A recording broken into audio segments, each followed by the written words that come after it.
देखिए, बहुत इम्पोर्टेंट ये डेरिवेशन है। एक समान रूप से आवेशित गोली कोश के कारण वैद्युत क्षेत्र की तीव्रता। इस पर आपके तीन पृष्ठ हैं। एक आपका बाह्य बिंदु पर है, एक आपका पृष्ठ पर है और तीसरा आपका आंतरिक पृष्ठ, यानी तीन है। तो जब भी बोर्ड एग्जाम में ये डेरिवेशन आता है तो एक ही पर पूछते हैं, चाहे बाह्य पर पूछे, चाहे पृष्ठ पर पूछे, चाहे आंतरिक पृष्ठ पर पूछे।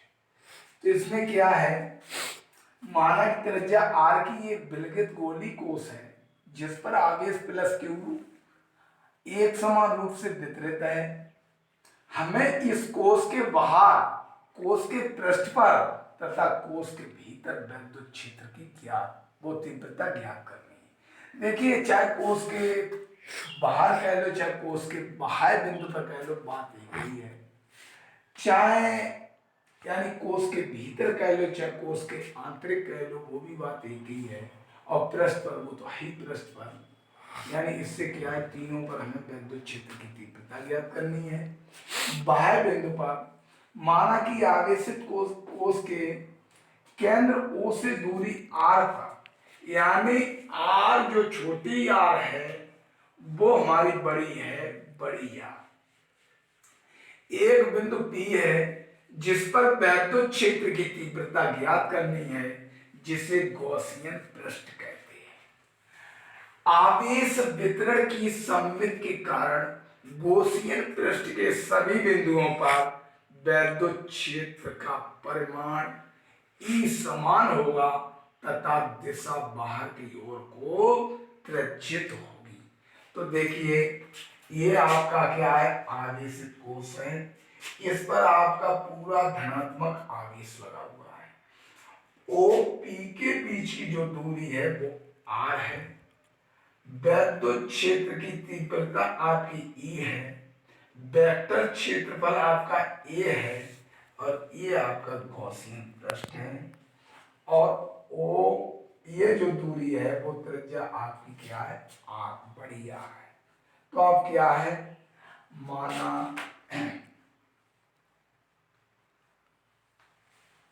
माना आवेश प्लस क्यू कूलम का है तथा क्षेत्रफल वेक्टर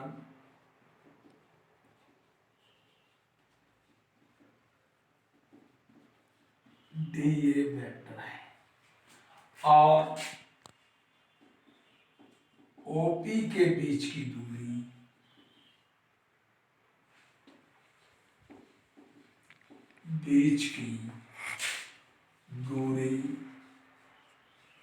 आर मीटर है। वैद्युत क्षेत्र की तीव्रता या वैद्युत क्षेत्र वेक्टर ई वेक्टर है। तब वैद्युत फ्लक्स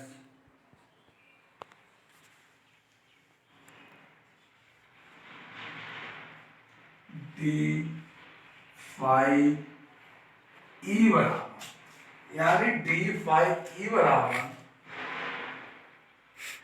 ये होता है ई vector into D A vector, E vector into D A vector. जब इसको वेक्टर हटाएंगे तो आपका बन जाता है ई इंटू डी ए, ई इंटू डी ए।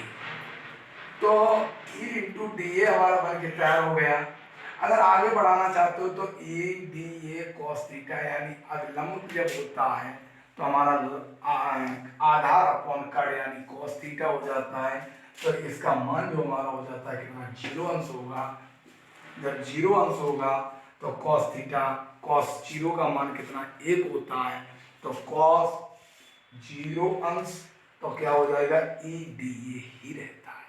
इसमें कोई आगे बढ़ाने की जरूरत नहीं है, ई डी ए लिख दो। अगर लिखना चाहते हो, आपकी इच्छा है तो लिख सकते हो ई डी ए कॉस थीटा। नहीं लिखना चाहो तब भी कोई जरूरी नहीं होता है। अब यहाँ पर अवलंब है तो आपका बन जाएगा ई डी ए। क्यों? कॉस जीरो अंश का मान आपको बहुत पहले से पता है क्या होता है, कॉस जीरो अंश का मान हमारा 1 होता है। अब देखिए आप, अतः संपूर्ण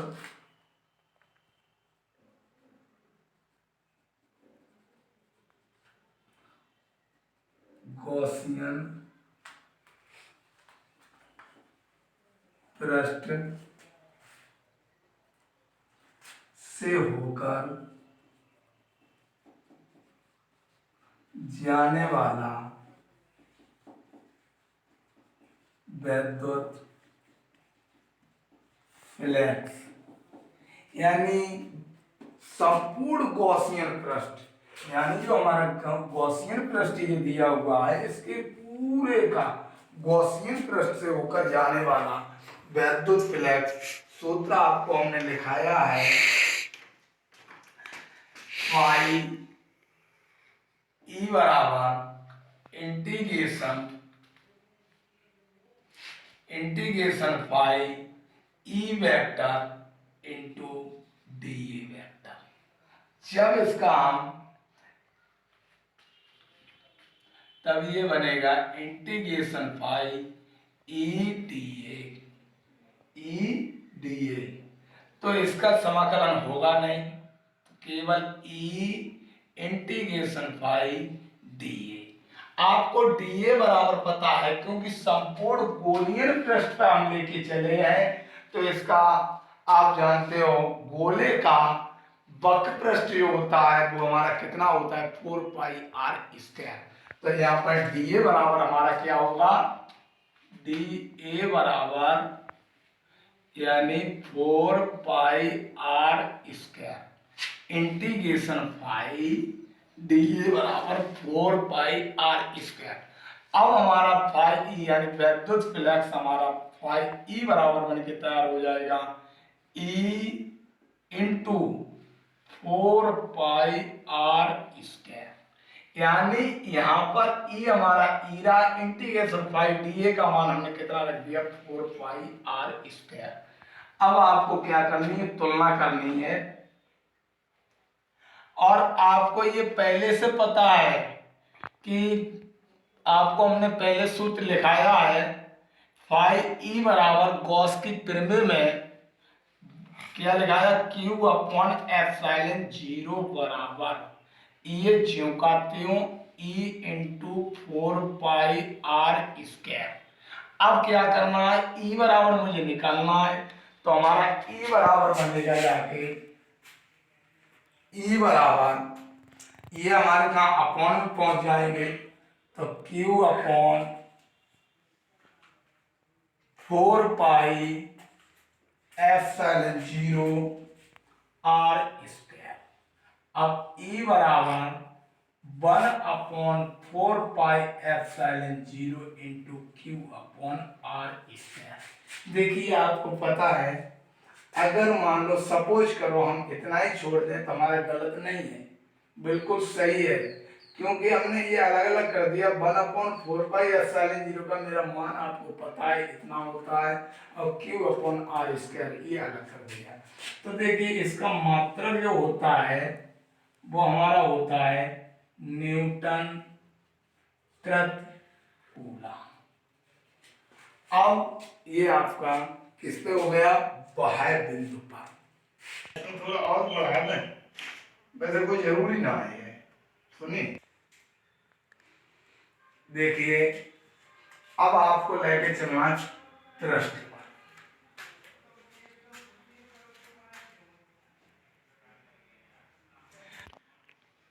पृष्ठ पर विद्युत क्षेत्र की। देखिए अगर बाह्य बिंदु पर आता है ये डेरिवेशन बोर्ड की एग्जाम में, तो आपको ये चीज लेके चलेंगे, आएगा तीनों पे एक ही पर। ये नहीं है कि तीनों एक बार पूछ लें, अगर पूछते हैं तो आपको डॉक्टर ये करना है। तो देखिए पृष्ठ पर जब लेके चलेंगे, जहां त्रिज्या हमने छोटी आर ली थी वहां त्रिज्या बड़ी आर हो जाएगी, और सेम हमारा यही सूत्र रहेगा।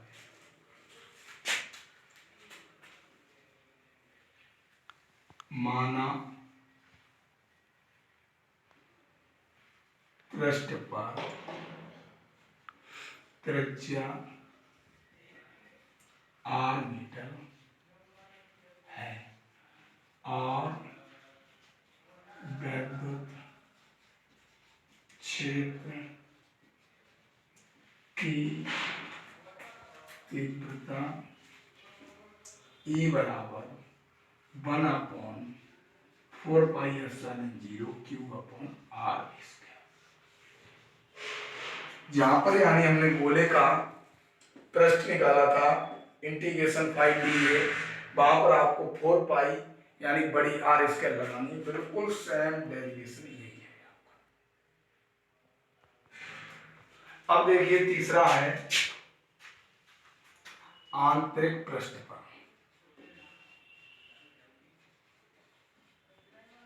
आंतरिक पृष्ठ पर विद्युत क्षेत्र की तीव्रता।